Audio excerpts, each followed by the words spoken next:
Hello and good evening, everybody. Welcome to today's webinar, How Do Busy Decision Makers Solve Problems with John Davis. My name is Delna Kama, on part of Informa. I'd welcome you to this webinar. Just a couple of housekeeping points before I hand over to John.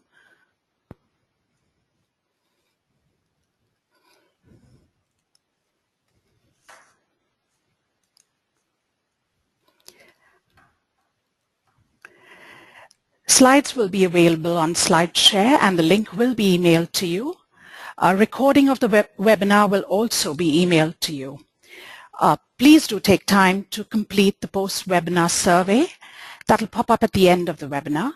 And you can also address your questions throughout the session. However, time will be allocated at the end for the speaker to address your questions. So without further delay, let me hand over to John. Welcome, John.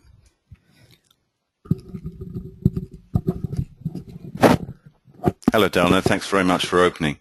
Good afternoon. My name is John Davis, and I'm here to talk this afternoon about how do busy decision makers solve problems. If you have the screen open in front of you, you'll see that my first slide links problems and analysis and decisions. All of you who have problems in your business life will know that after you've had that problem, you will have to sit down and do some analysis work. That analysis work in time will lead to you making a decision. And of course, the decision ultimately will produce a solution. Let's have a look and see what that might look like in chart form. So here at the top you see the problem, then some analysis, and then you make a decision. That circles the issues. Then you have a solution. If that solution is successful, then you will move out of the loop and onto your next problem. If it's not successful, then you move around the circle again. And I'm sure that you recognize that in your business life that some problems keep recurring and that you need to perhaps address them more than once. On the next slide, I'm showing you some do's and don'ts about problem solving. Let's have a look at these. Let's share these together for a minute. Under the heading do, you do need, in a problem-solving situation, to define the exact nature of the problem. This is quite important because you're going to seek help from other people, but also you will obviously refer back to it at a later date, and it's very important that you've made that note. Next, you need to gather as much relevant information as possible. You need to keep asking the key questions. What happened? When did it happen? Where did it happen? Why do we think it happened? Remember, the key principle of opposites or negatives still applies. In other words, for every what, there's a what not. For every what happened, there's a what happened if it didn't happen. Then when not, why not, who not? Remember what I'm doing here is we're talking about decision making for busy, problem solving for decision makers, for busy decision makers. So I deliberately put the notes in simple form, a bullet point form for your help. Last point under the do section is keep a record of information you collect for checking later. A little bit like define the exact nature of the problem. Now let's have a look at some of the do nots. In a problem-solving situation, don't jump to the apparently obvious solution without evidence. Very tempting that. You see a problem and you think, I know the solution to that. This is what we'll do next. Try very hard if you can to avoid doing that, and certainly avoid doing it without some evidence. Next, try to avoid evaluating your ideas too quickly. You do, if possible, need to give yourself time, and we'll come back to that point a little bit later on. Finally, think about the situation, because there's always a business opportunity. There are those who say, bring me a problem, and you're bringing me an opportunity. Now let's move on from the problem-solving do's and don'ts to the decision-making do's and don'ts. Similar format. In fact, decision-making and problem-solving are back-to-back, two sides of the same coin, if you like. So under decision-making do's, let's have a look carefully at the first one. Do ensure that your objectives will meet your needs. You're making a decision to achieve an outcome. You do need to make sure that the objectives will actually produce that outcome. So you need to be sure of both there. Take some time in working out what you actually need, what you must have from this decision. It might be that you've got a team and you want the team to perform a little bit faster, and if you make that correct decision and they perform a little bit faster, then it's a successful must-have. And of course you need to make those must-haves measurable. Next, get sufficient information to be able to choose from a number of alternatives. And remain objective. Take that ability, if you can, to step back and have a look at the decision before you make it. Ask yourself the question, have I got it right? Next, re-examine the process after the provisional decision. Really quite important that, because obviously if you made the wrong decision or need to adjust it or modify it slightly, you need to give yourself that opportunity. Now let's have a look at the do nots. As I said, same format as problem solving. Here's the do nots. Funny that, jump too quickly to an apparent obvious solution. That's what we said about problem solving. It's exactly the same with decision making. Next, let personal preferences cloud the process. Do not let personal preferences cloud the process. Really quite important that, because you will have some personal view on something, and you need to be quite objective to make sure that you don't let those personal preferences cloud the process. Finally, don't cut corners, and by that I mean don't take the shortcut. Don't take the apparent very swift option. Take the and really at the same time don't take the provisional decision as final. Give yourself the option to reevaluate maybe a couple of days after the first decision to make sure that you can strengthen that. And of course, as before, think there is always a business opportunity. Here's a chance for us to talk about some of the things that are really important from a manager's point of view, and I've highlighted a couple of key ones on the next slide. Let's have a look at them one at a time and try and grow the story a little bit. Remember that much of what managers and supervisors do is solve problems and make decisions throughout their working day. And they do it sometimes without thinking about it. They do it automatically. New managers often solve problems and make decisions by reaction. They're faced with a problem, perhaps they haven't seen it before, and they make a decision that they're in the same way as they did the last time, perhaps without giving themselves enough time. Of course, they're under pressure, stressed, and very short of time. So one can excuse that. Really, you should try very hard and give yourself just that little bit more time to think about it. When they meet a new problem or decision, of course, they react as before, and this is what we want to try and avoid doing. It's very easy to get stuck in a circle of solving the same problem over and over again, as I indicated in the chart at the beginning of the webinar. You should use an organized approach to problem solving and decision making. Not all problems can be solved. And decisions made by a rational approach. Sometimes no decision is the right decision.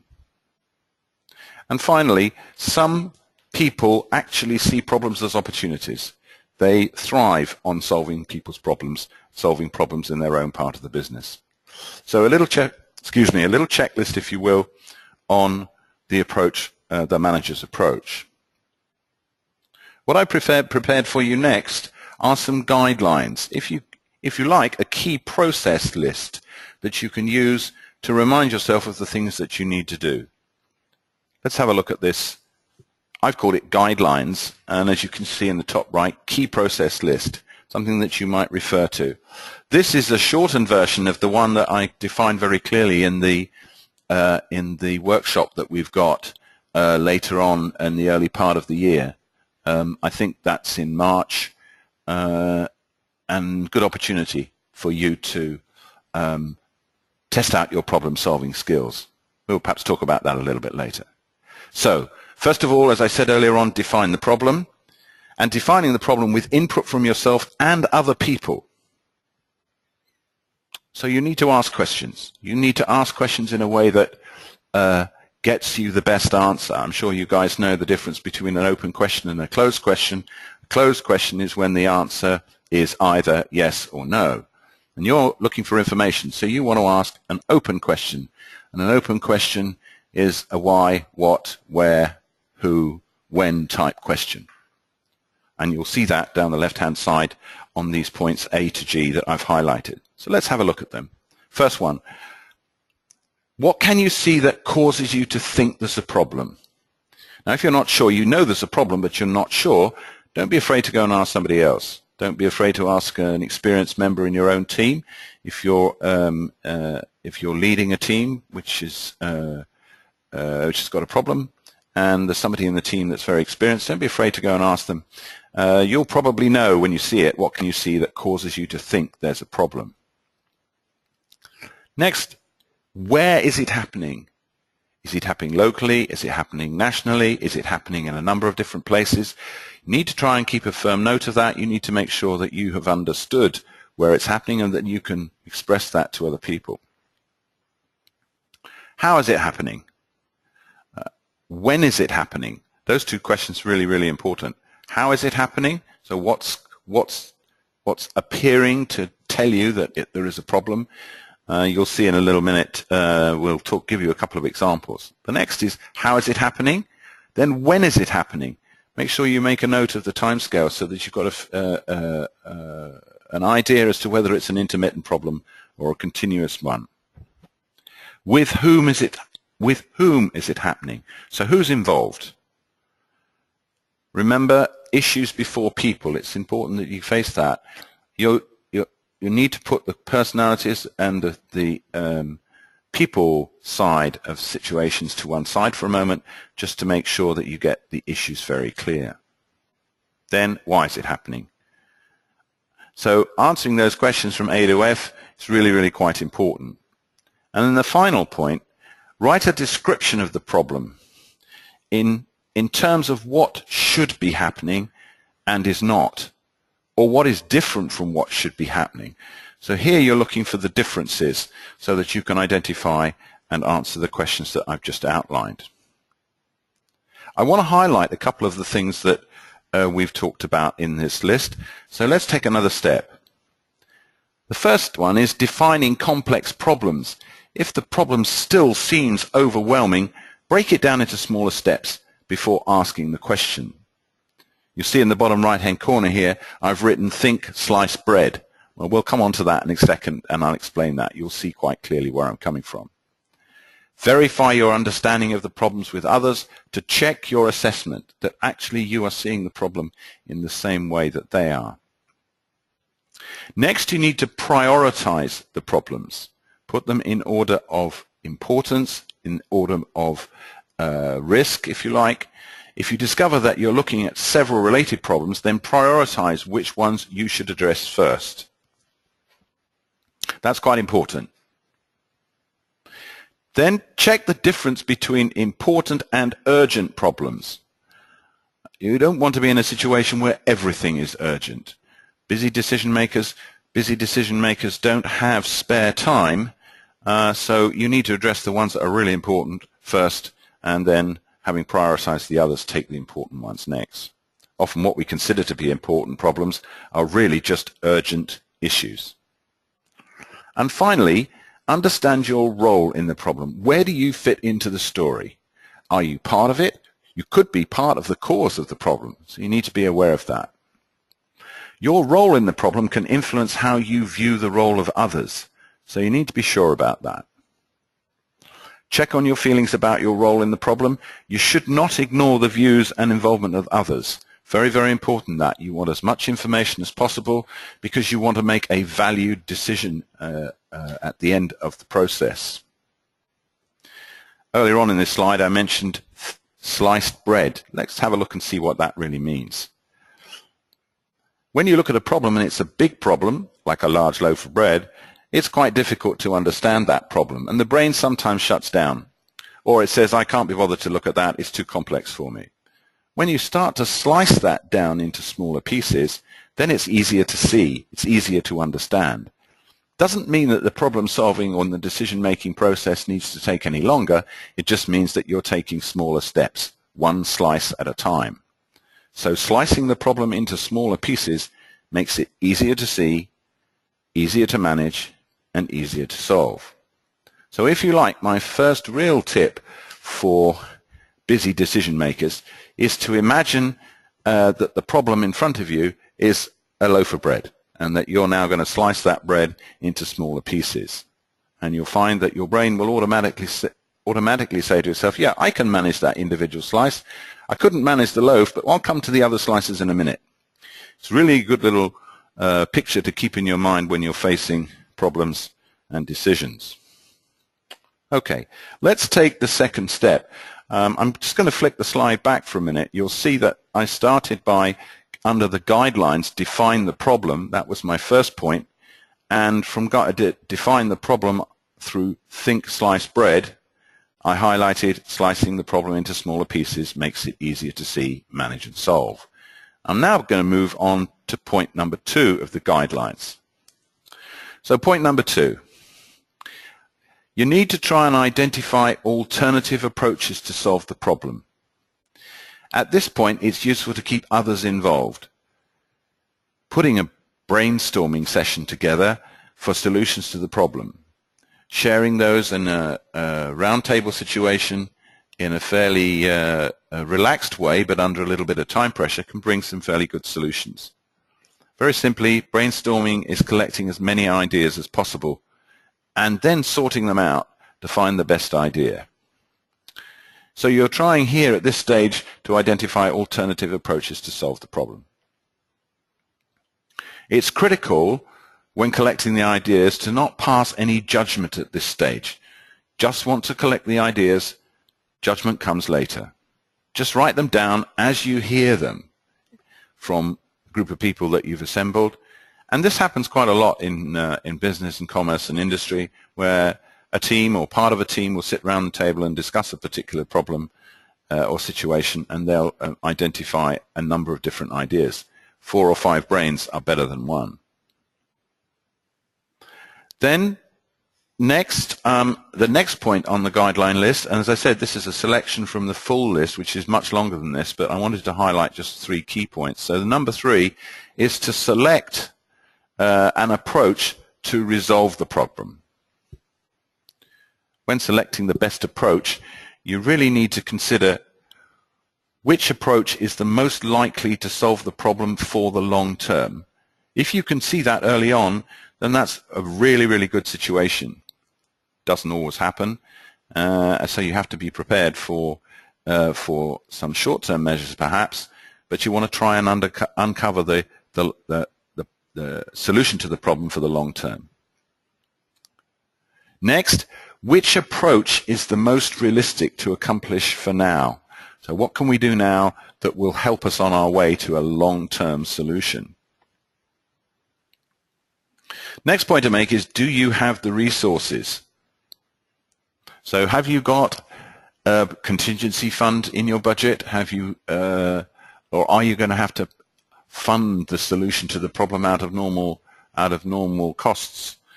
So you need to have some idea of how you're going to do that. Are the solutions to the problems that you have, are they affordable? And finally, most important, do you have enough time to implement the approach? Last point in this section of select an approach to resolve the problem is, what's the extent of risk associated with each alternative? In other words, how successful do I think I'm going to be having made this decision to solving the problem for the long term? So there we are, 3 key sections. The first one, as I said earlier on, is defining the problem. What can you see that causes you to think there's a problem? Where is it happening? How is it happening? When is it happening? So here are the questions: what, where, how, when, with whom, why, and of course you need to write down a description of the problem in terms of what should be happening. Then the third one, remember we linked the sliced bread to that first item on our guideline list, and that was the sliced bread. The second was identifying alternative approaches to solve the problem, and the third one, the final one, was to select an approach to resolve the problem. Last point on the list of this number 3 is what is the extent of risk associated with each alternative. Here I put another one of my little think tags, and that's the dripping tap. So the first picture I wanted you to keep in your mind was the sliced bread to break the problem down into smaller pieces, and the second one is the dripping tap. I guess everybody's had this problem in their house or in an industrial situation where something is dripping. The obvious response to that is to push a bucket under it, to catch the drip. That, of course, is our short-term solution. Buy you some time. In fact, it'll buy you enough time until the bucket fills up with water, in which case you've got to do it all over again. But the dripping tap is something that people think, well, we'll ignore that, we won't bother with that. Now, the problem with the dripping tap could be that the tap itself, maybe the seal, has been damaged or has failed.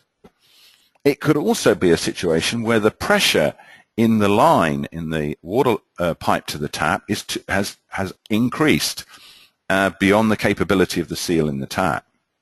Now, you're not going to know the answer to that until you take the thing apart. So here's 3 possible problems.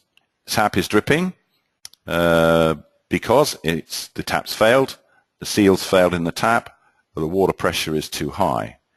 You're going to try and solve that by pushing a bucket under it. Well, as I said earlier on, it's going to solve the problem short term, but it for sure isn't going to solve the problem long term. And that's really what you want to do. Remember, we said earlier on, it's important to try and find a solution for the long term. Now, putting the bucket underneath the tap is going to give you time to assess the situation further upstream from the tap. But ultimately, you're going to have to do the job. Solving it by pushing a bucket underneath it is the lazy man's way of doing it, and it is only a short-term solution, when what we're looking for all the time is a long-term solution. But this is the second picture that I wanted you to keep in the back of your mind. First was sliced bread, cutting problems down into smaller pieces, easier to manage. And the second one is the dripping tap. We'll solve the problem quickly, then we'll go and look for a longer-term solution. So the problem here is a dripping tap with 3 possible solutions. Move the bucket, fix the tap, check the water pressure. Keep that picture in the back of your mind when you're faced with business problems, because you need to assess whether I'm going to put a very quick solution in here to buy myself some time, which is acceptable, of course, but really what you're looking for is the long-term solution. Okay, let's move on a couple of steps, and then we'll see whether any of you guys have got any questions. Let's have a look at what can go wrong. Let's have a look at what can go wrong inside your business and outside your business, perhaps highlighting some of the things problems that you might have to solve in your daily work. First of all, on the inside, could be a problem with timing. You're too early, you're too late. And the solution to that one is to know the market, understand the market, be aware of how the market will respond, and identify that timing is the problem. The next one on the inside could be a people problem. In your own team, maybe someone's not doing the job properly. Maybe they are doing things a little bit too fast. Maybe they're cutting corners. Maybe they haven't given you enough information. Well, it's your responsibility as busy decision makers to try and involve and train those people to be able to handle that particular situation. Next situation is on the outside. So on the outside, you've got competition in your marketplace from other companies, and you really don't know what to do. Well, one fast, quick busy decision makers solution might be to talk to your customers. See what they think. See what they think about your solutions to their problems in the marketplace, and understand a little bit better their needs. So talk to your customers. On the outside, no innovation. In other words, you're not actually producing something new.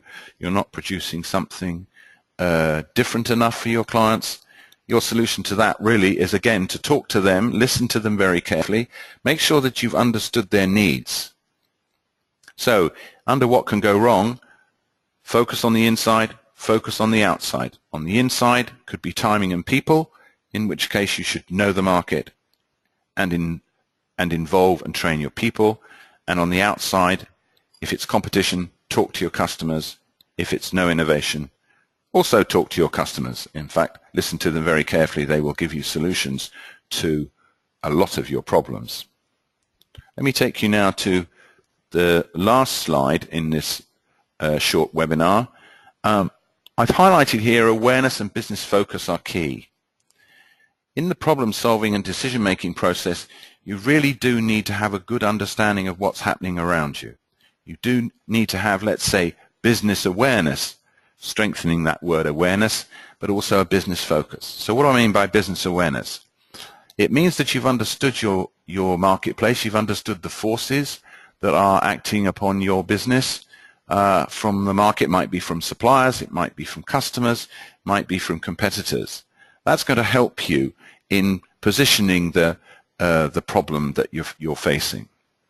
And business focus, that's a need to keep a sharp focus on what you want to achieve and also what do you want to get from a problem situation. Remember, I said earlier on, there is always an opportunity. So awareness and business focus are absolutely key. Those two together in tandem help you to recognize the problems and potential solutions. So just some very simple things to outline under the heading, how do busy decision makers solve problems? Remember the sliced bread, remember the dripping tap. So when you face your problems next time, having those two pictures in the back of your mind will, I'm sure, help you come to a sensible solution and make the right decision.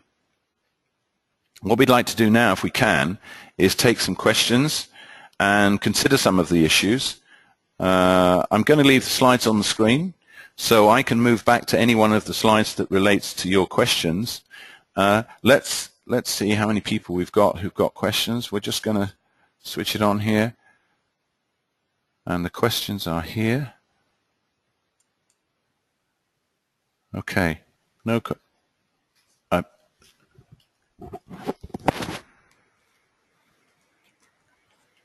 Okay. What I'm going to do is give you guys a couple of minutes to type in your questions if you can.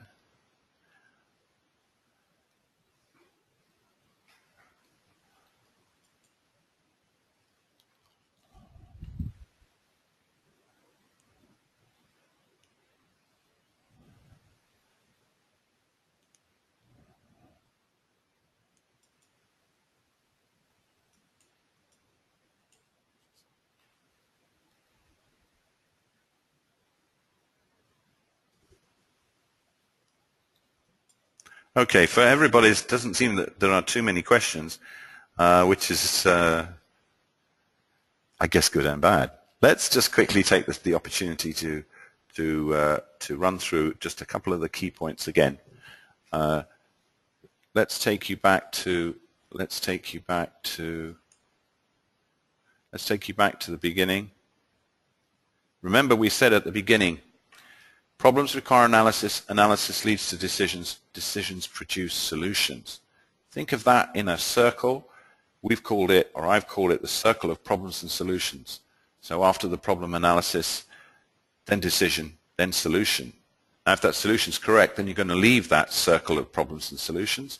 And unfortunately for busy managers today, you're going to move on to another circle of problems. But if you don't come up with the right solution, then that whole process will go round again.